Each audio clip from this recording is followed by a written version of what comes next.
Peter Paul Cadbury wants to send you a collection of commemorative scenes from alien worlds. So have a paper and pencil ready, and I'll tell you about it in a few minutes.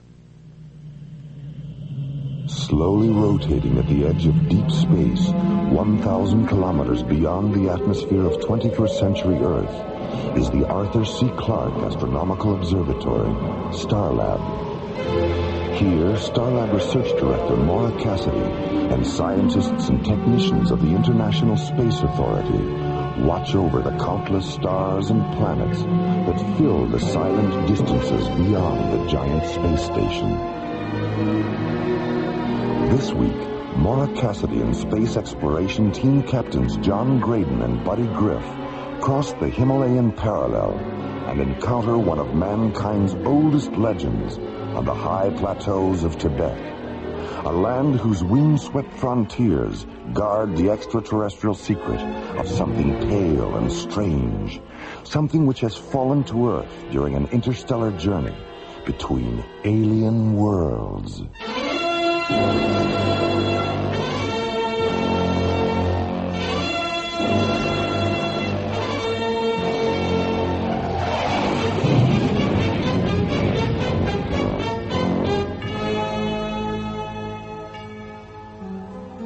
At the International Space Authority Command Center on the North Shore of New Chicago's Lake Michigan, ISA Commissioner White sits in his 21st story office, discussing the construction of a new spaceport with ISA Project Director Brian Phillips. We're talking about a spaceport that will occupy 300 square kilometers of land area, Commissioner.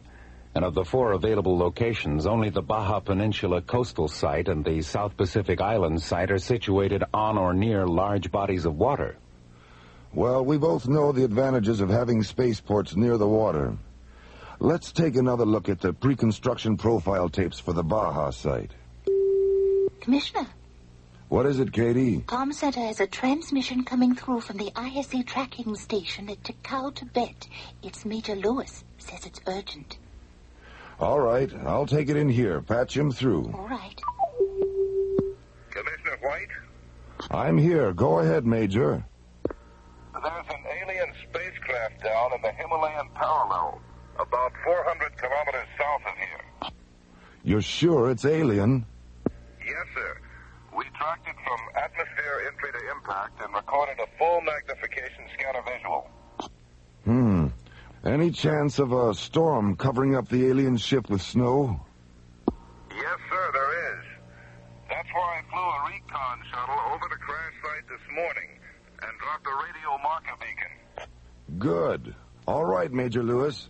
Fly down to LaSalle and check in with our regional science complex. Then arrange an audience with the High Lama and get his permission to send an ISA investigation team to the crash site. The team will be coming from India, so they should be there within 12 hours. Yes, sir. I'll leave right away. ISA tracking station TT1 out. Katie? Yes, Commissioner. Put me through to Professor Samavati at the ISA Annex in Calcutta. Yes, sir.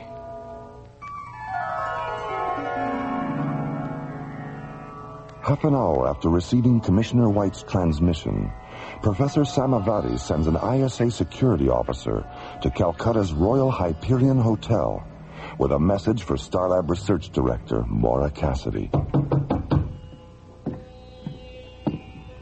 Who is it? Lieutenant Chapman, ISA Security. Dr. Cassidy? Yes? I have a message from Professor Samavati. Thank you. Well, that's the end of our vacation. Has transportation to Lhasa been arranged? There's an ISA priority shuttle waiting at the Rasalila spaceport.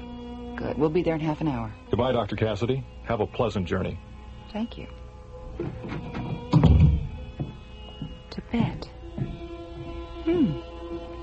We're going to Tibet. Come in. Good morning, Maura. Good morning, buddy. John. We just passed an ISA security officer in the hall. What's up? We're going to Tibet. ISA orders. Tibet? An unidentified alien spacecraft crashed in the Himalayan parallel last night. Commissioner White wants us to investigate. But we're on vacation. I know how you feel, buddy. I had the same reaction. But then I started thinking, this might be the only chance we'll ever have to meet the High Lama. Yeah. And maybe find out how he got so high. Oh, buddy.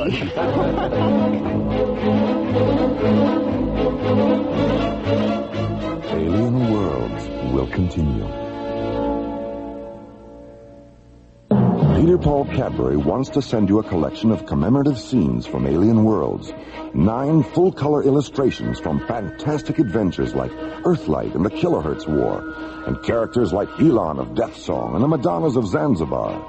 Just send 2 Peter Paul or Cadbury wrappers and 50 cents for postage and handling to Alien Worlds, Box 888, Westbury, New York, 11590. That's Box 888, Westbury, New York, 11590 for your Alien Worlds souvenir booklet.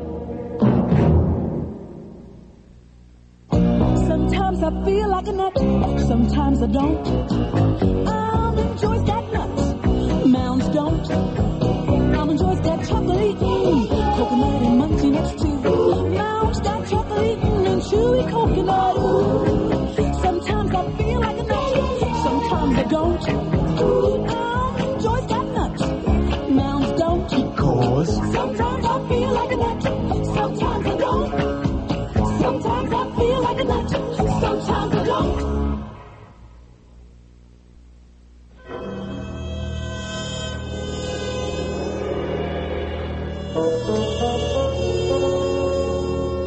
Alien Worlds continues. An unidentified alien spacecraft has crashed in the Himalayan parallel, 100 kilometers south of Lhasa, the capital city of Tibet. After being notified of the crash by an ISA tracking station, Commissioner White sends a message to Calcutta, ordering Maura Cassidy, John Graydon, and Buddy Griff to interrupt their vacation and investigate the incident. 20 minutes later, Maura, John, and Buddy board an ISA jetcopter on the roof of Calcutta's Royal Hyperion Hotel and take off for the Rasa Leela spaceport, located on the Bay of Bengal. I wish we could have spent more time traveling across India. It's really an amazing country. Yeah. So interesting. You know what I like most about it? What? Well, all the things that are holy. I mean, they've got holy cows, holy rivers, holy smoke. Buddy.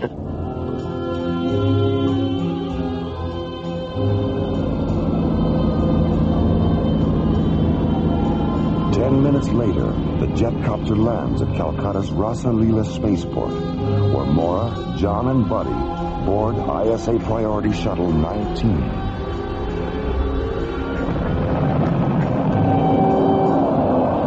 Then, as the new morning sun fills the blue waters of the Bay of Bengal with scatterings of brightness, the shuttle lifts off, banks 90 degrees, and rockets away toward the wind-swept high frontiers of Tibet.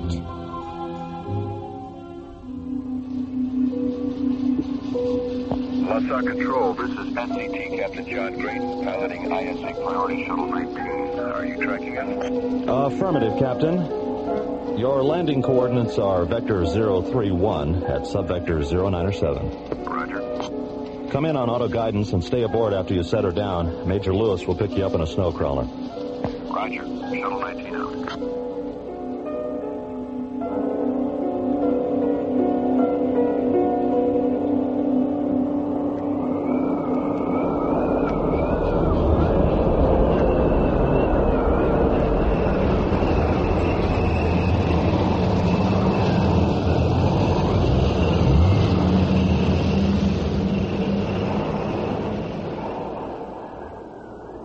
Would anyone care for more tea? Thank you. I wouldn't mind another cup, Major.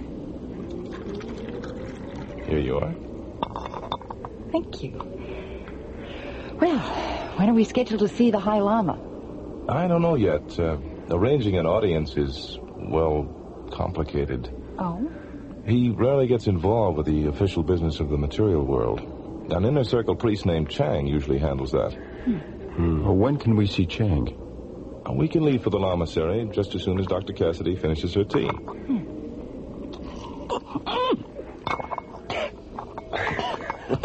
Are you all right, Laura? I think so. You'll have to excuse Dr. Cassidy, Major. Her table manners are usually beyond reproach. Funny.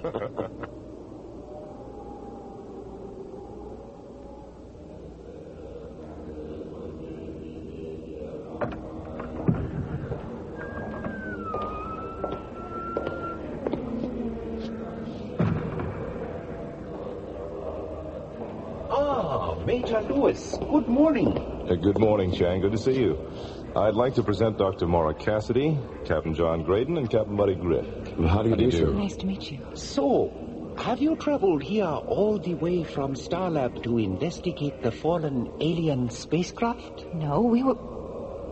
You know about Starlab? We are as devoted to transcendental science as we are to the mysticism of our religion. The basic precepts of Theravadan Buddhism and the underlying concepts of astrophysics are quite similar, you know. Yes, I know. Every day we spend on Starlab makes us realize that more and more. Chang, have you mentioned the alien spacecraft to the High Lama? I did not have to. He was aware of its presence even before it entered Earth's atmosphere. Nothing occurs in the immediate universe that the High Lama is not aware of. And because he is concerned for your safety, he has requested that I accompany you on this expedition. Is where we're going really that dangerous?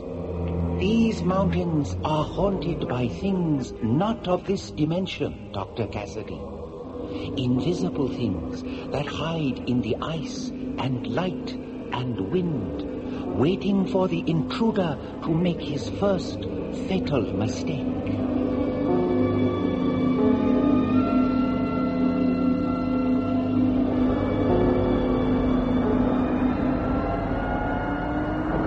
Two hours later, Priority Shuttle 19 lifts off from the ISA Science Complex near Lasar. At an altitude of 30,000 feet, John turns the shuttle due south and jets toward the snow-swept Kurakal Plateau, deep inside the Himalayan parallel. Major, what's the frequency of the marker beacon you dropped near the alien? 94 megahertz. 904. And there's the signal. Correct to 109er, Skip. 109er, right. Okay, we're right on the money. Check your sea harnesses, everybody. We'll be landing in 4 minutes.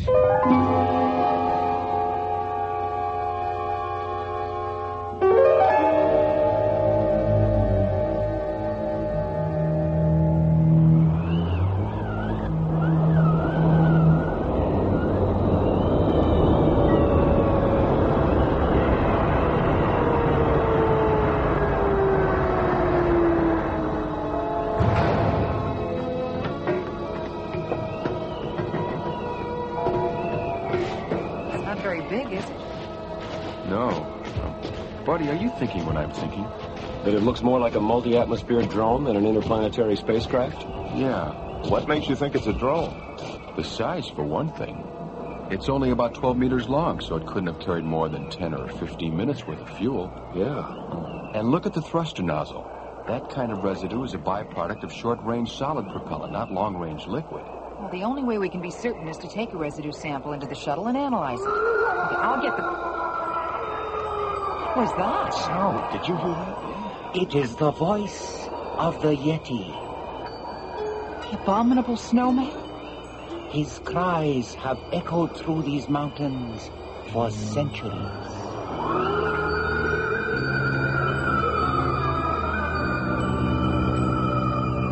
Alien Worlds will continue. Pardon me, isn't that a Cadbury chocolate bar? I've never tried one. Oh, that's too bad. Mind if I have a teensy piece? Hey, that's my bar. I'll just take a little bit. Well, it was for my wife and me. Oh, she'll love it. You know you can get carried away with this stuff? I've noticed. Give it back. Oh, come on, it's a big bar. It's getting smaller. Once people taste a big, thick Cadbury chocolate bar, they get very carried away. Because only a Cadbury bar is so rich, so creamy, so Cadbury. Can I have my Cadbury back now? Your Cadbury? Oh, I guess I got carried away. Peter Paul Cadbury wants to send you a collection of commemorative scenes from Alien Worlds.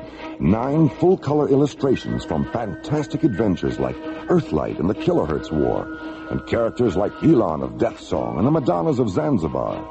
Just send 2 Peter Paul or Cadbury wrappers and 50 cents for postage and handling to Alien Worlds, Box 888, Westbury, New York, 11590. That's Box 888, Westbury, New York, 11590 for your Alien Worlds souvenir booklet.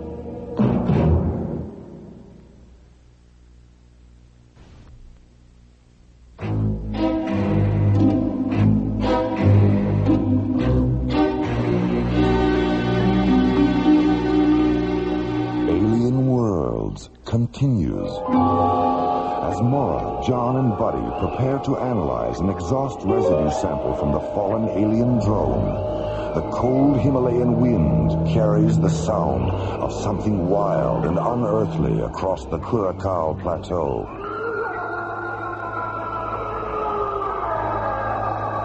What was that? Sound. Did you hear that? It is the voice of the Yeti. The abominable snowman? His cries have echoed through these mountains for centuries.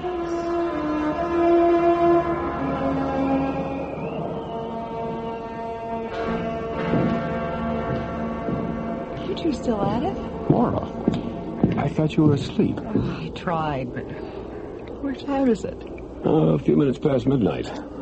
What about Chang and Major Lewis? We're back in the starboard cabin. Chang's meditating, and Major Lewis is sound asleep. Ooh, it's freezing in here. Why is the port open? Oh, we collected so much scanner data from the drone today, we thought we'd better start indexing some of it. Oh, John here started to nod out, so I opened the port to let in some of that terrific mountain air. I started to nod out. You were the one who fell asleep with your face on the console. Listen. There's something walking around outside. John, the port. Can you see anything? No. It's pitch black out there. Maybe it's a snow leopard or something. What was that? Sounded like the drone. Buddy, the floodlights.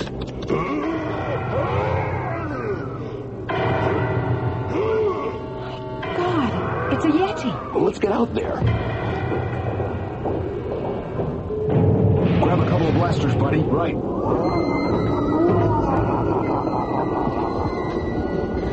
Forget it. We'll never catch him in the dark. Look at that. He opened a hatch in the drone. We couldn't even find a hatch.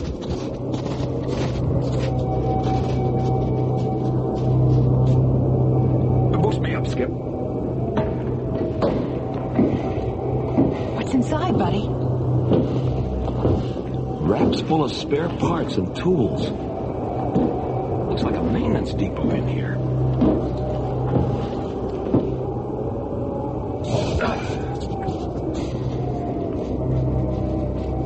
What are you thinking, Maura? Well, it's obvious he wants those spare parts and tools. I'd like to find out why. Yeah, the only one. Let's try and get some rest. We'll track him with a portable life form scanner when the sun comes up. The invisible fingers of the universe move across the ebony sky. Night slides away like soot rubbed from glass. The misty gray spaces fill with thick veins of purple, red, and rose. The veins silently rupture, flooding the sky with the dazzling brilliance of this planet's closest star. Dawn over the Himalayas.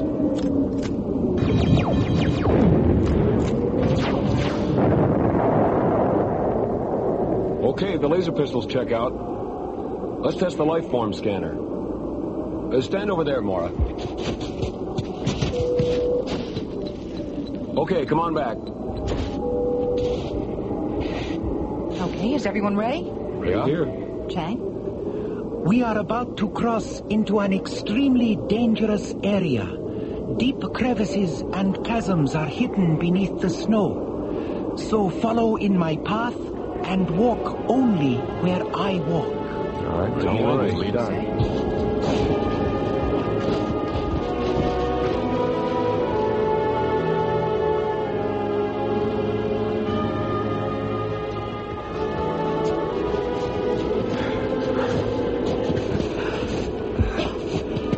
True what they say about long-distance perception, isn't it?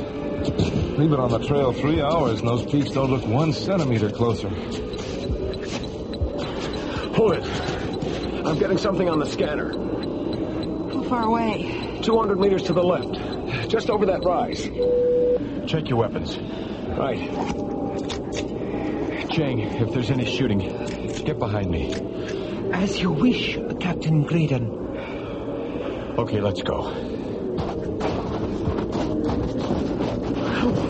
Look at the size of that thing. Looks like it's been there for years. The hatch is open. Come on.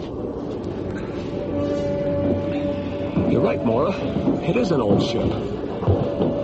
John, look at this. The modules on this section of the control console are brand new. Yeah.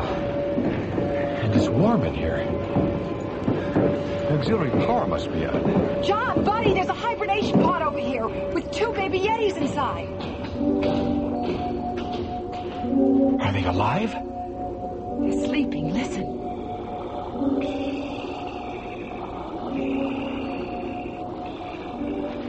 Hold on a minute.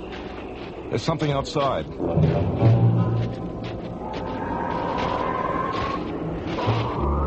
look at that thing!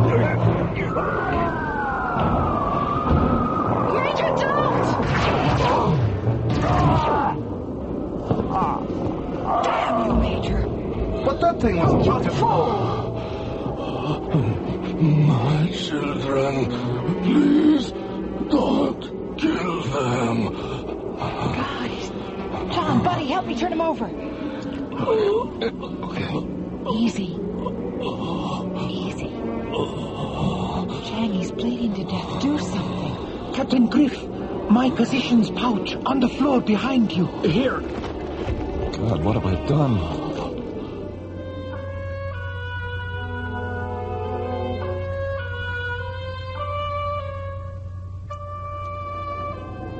There were 50 of us on the journey to a new colony on the far side of your sun. There was an accident. We crashed in these mountains.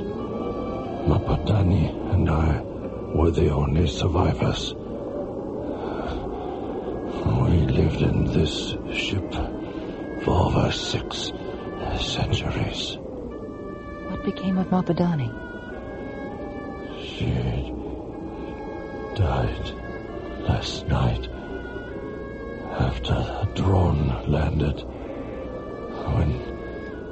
When she saw it, she said she was happy that our children could now return to Nomalaras, our own world. Then her eyes turned to ice. Sariga, why did it take so long for the drone to reach you? So many planets, so many stars, so many possibilities. Stay with him, Chang. I want to see how Buddy and John are coming with the repairs.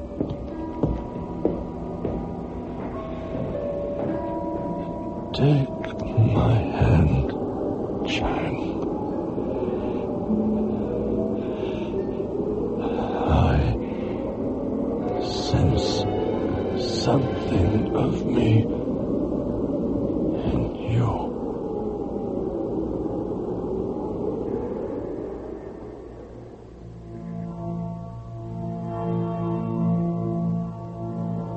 Everything checks out, Mora. We followed Sariga's instructions to the letter.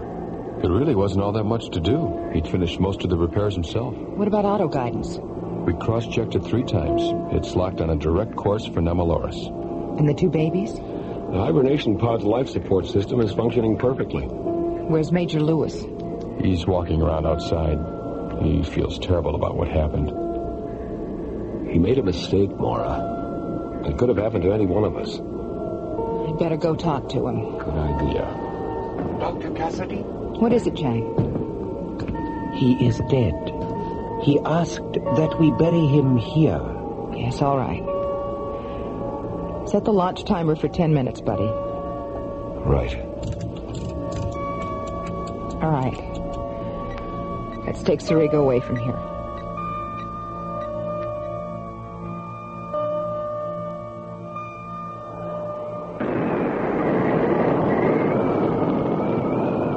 Goodbye, little guys. Good luck. I wish I could think of something to say. Your sorrow about taking Sariga's life is much greater than his was about losing it, Major. You were afraid. Sariga understood that. And his was a spirit that believed in forgiveness. That kind of spirit will rise up on this planet one day. But not until this world comes to terms with the next world and realizes, like Sariga did, that life isn't everything. Nothing is.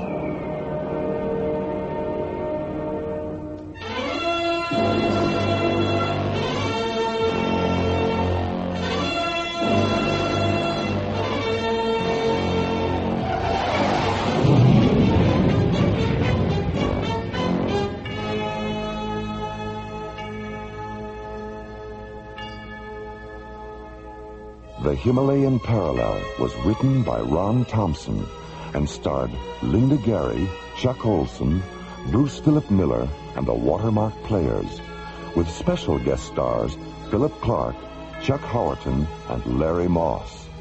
Associate producer Ron Thompson. Music director Tom Rounds. Engineer Stu Jacobs. Assistant to the producer Jim Cook. Technical consultant Peter Sky.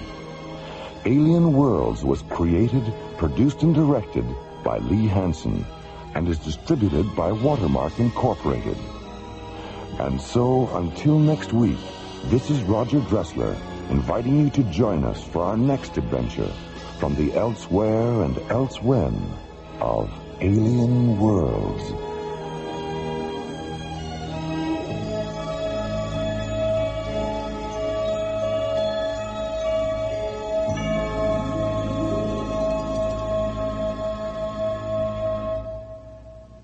Peter Paul and Cadbury chocolate bars hope you have enjoyed Alien